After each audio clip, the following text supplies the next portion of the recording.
So, The Last Voyage of the Demeter is based on one chapter from the Dracula book, in which the transportation of Dracula to London is documented, in which Dracula terrorizes the crew of this ship. Now,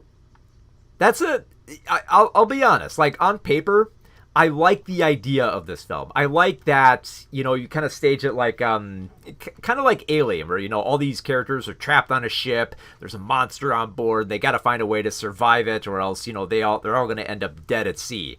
That's a great premise to start with. I like that idea. It's like, that's all I gotta hear. Like, I'm on board. But it feels like something is a little bit amiss when the film started, because the film starts with a textual prologue, which, in the same way that, like, Lightyear tried to lay out, where this takes place in the timeline and what it's supposed to relate to, you get the same thing with this film. It, like, the film specifically tells you, like, oh, here's what's happening in the Dracula story. Here's what, we're basing it on the Dracula book. Here's what's happening in the book. Here's the chapter that it's from. And here's what's going to happen at the end of this tale. Just so, like they set it all up so, like, there's no confusion. So you won't have to go rushing off to, like, Wikipedia to figure out what's happening here. So, like, it's not I don't quite want to say, like, that's terrible, but I think it does kind of, set up, like, your expectations for what's to come in this film. Because it feels like, here's the thing, like, the film runs 2 hours long. And I feel like that's a good amount of time for, like, like one chapter of a book. It gives you a lot of room to expand on the characters, to get to know them, like them, root for them, to see if, like, they'll be the ones to stop Dracula, even though everything set up in the beginning tells you that, this ship is going to crash and Dracula is going to survive. Like, you don't even have to read the book for that. Like, they give you, like, a big, like, foreshadowing event of, like, what's to come when the captain's log is recovered from all this.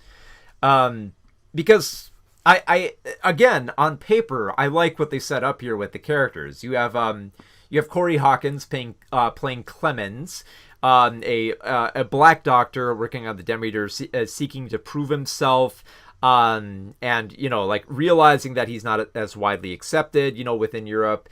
You also have Captain Elliot, played by Liam Cunningham, who actually does a really good job playing, like, this kind of, like, stern man trying to, like, take control of the crew, but also has, like, his emotional core that can be rocked when, like, his son, his grandson is threatened aboard this ship. You also have Wojciech, who's the first mate, played by David, I always mispronounce it, David Dastmalchian. And he's gunning to become, like, the next captain of the ship, but isn't sure quite if he's ready to take on the responsibility. And then there's a few other characters wrapped up in there. You have, like, I'd say probably the most notable character is Joseph, the cook, who's very religious. And he gets, like, a little bit suspicious of other characters if he senses, like, there might be something, like, a greater evil, like a demonic force might be aboard. So a lot of interesting characters are set up there. And there's, like, a lot of great, like, foreshadowing about, like, Dracula coming aboard. And you're, like, there's a good build up to him. You're kind of, like, waiting for this monster to come out of, like, the shadows, and he only comes out a few times here and there. And you get to see him bite, like, the necks of, like, the livestock, and, like, it becomes a bit of a mystery angle there. I like all that. I like the assembly of it, and, like, the production values are actually really good. I like the way the ship is set up. I like the nights are always, like, like, dark, and, like, the rain that comes aboard, and the creepy nature of, like, the innards of the ship, and how you hear, like, the creaking and, like, the rapping on the wood. Good atmosphere. I like the way that it's all set up. The problem is, like, this type of formula, it's like it's setting up, like, a slasher element. So you want, like I said, you want to get to know the characters here. But it feels like the film doesn't spend enough time getting to know them as much. Like, for certain, we do get to know Clemens the most, but only to a degree that the film will allow us to. Because, like, Clemens, they establish as, like, a guy who's very much aware of the discrimination he faces as a black doctor in Europe during the 1800s. He realizes that he's not as widely accepted and that people will discriminate against him. But on another level, he also has an ambition to kind of to find greater meaning in his life beyond just like, the material and, just being paid for his job. Like he wants deeper fulfillment that he talks with the captain about wanting to experience.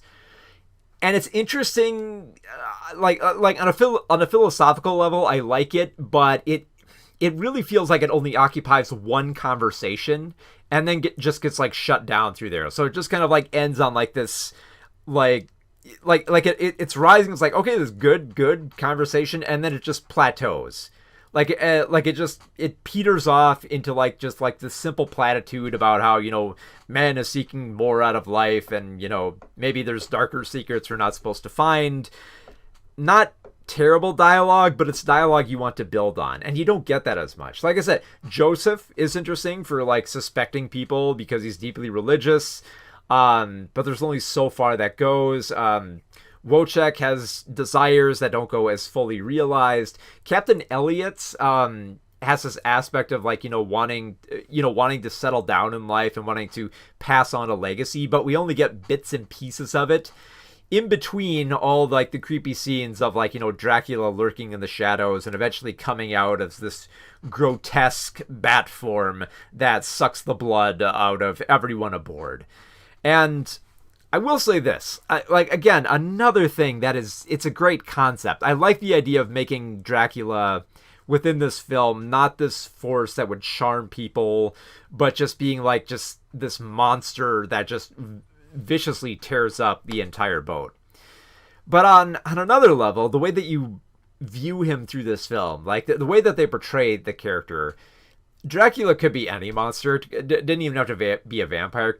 Could just be any winged demon that could be on the ship for how much he stays in the shadows and the types of kills that he engages in, which, the kills are kind of like, I don't quite want to say like restricted, but they kind of like lose their allure after a while. Like they're set up well. Like I like the way that Dracula kind of like stalks his prey. Like sometimes he'll be like on the surface of the ship, just kind of like lingering around like the sails, waiting for a moment to like swoop in.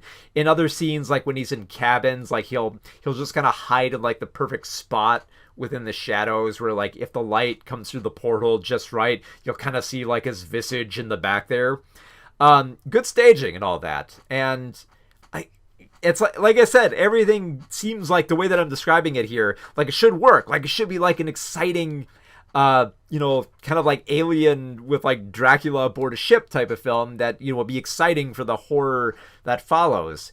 And yet, like, I just feel like, like I kept waiting for the film to bring me in further and get to like these characters and root for them to live, even though I know they're not. And it just feels like I don't get enough of that. And I think this is best personified through when the film introduces Anna, played by Aisling Franciossi, and she's viewed as a stowaway, but she's mostly just like Dracula's snack that he keeps aboard to feast on every now and then. So she has the most knowledge of Dracula, and it feels like the film is trying to build her up as the badass warrior who gets to like, cock the shotgun and take charge and be the one to actually like, fire back at Dracula, which is cool. I like that the film does have her like, blowing away doors and shooting at Dracula with a shotgun. Those are cool moments. But most of the time that we get to know Anna, she only talks like kind of briefly about her village, and most of it is just about, like, hey, I know Dracula. He terrorized our village. Where's Dracula? Oh, Dracula's aboard. We got to get away from Dracula. And that's like, it's a shame because that's like the bulk of the dialogue here is most of the characters just talking about this threat aboard the ship and not much about themselves, which I was kind of hoping more of. It's like most of the running time gets taken up for them saying, oh, who could have made these bites? Like, oh, is it a demonic force? Are there demons aboard? When it's like that premise sets up a great scenario where like the characters would be very accusatory of everyone on board, and we get a little bit of that like when they find Anna stowawayed. They're kind of like, oh, she did it, or like some people don't trust Clemens, or like he did it, and it's just like I wanted to feel more of like that paranoia aboard, and it feels like we're not given enough time to spend with these characters, to, kind of have a little bit of a mystery angle going. And at that point, it just kind of feels like the film is just kind of like going through the motions of just like, here's the people being picked off, and here's Dracula sucking some blood, and here's like, characters who get infected by Dracula in the sunlight, they burn to a crisp. It's like, okay, yeah, it's going through the motions here, but I'm sticking with the film. I'm waiting for it to actually, find something interesting to explore, instead of just kind of, sticking to the script a little too closely, because I wanted to go off on its own and find more moments with the characters. Because, like, a lot of the scenes where they're just, like, sitting around having dinner with, like, their rations and just talking about life, those should be, like, the great moments of character development. And it just kind of feels like they're rushing through a lot of what they're talking about and just leave it on platitudes, that it's, like they're in a rush to get to the next Dracula scene. And it's like, it's a bummer, because I wanted to get to know a lot of these characters and like them more, so that when Dracula does suck their blood, it doesn't feel as expected, or you feel terrible that this character that you were kind of rooting for and you liked is getting munched on by a vampire. And unfortunately, you don't get much of that, and it just becomes kind of a routine horror film in which there's a monster lurking in the darkness, and he picks off members of the ship one by one until only one of them remains. And you can probably guess which one lives. So yeah, it's a real shame, because I was rooting for this film. I think it's a good idea, it's a good concept, but the execution left so much to be desired that I was unfortunately very, very dismayed by the Demeter.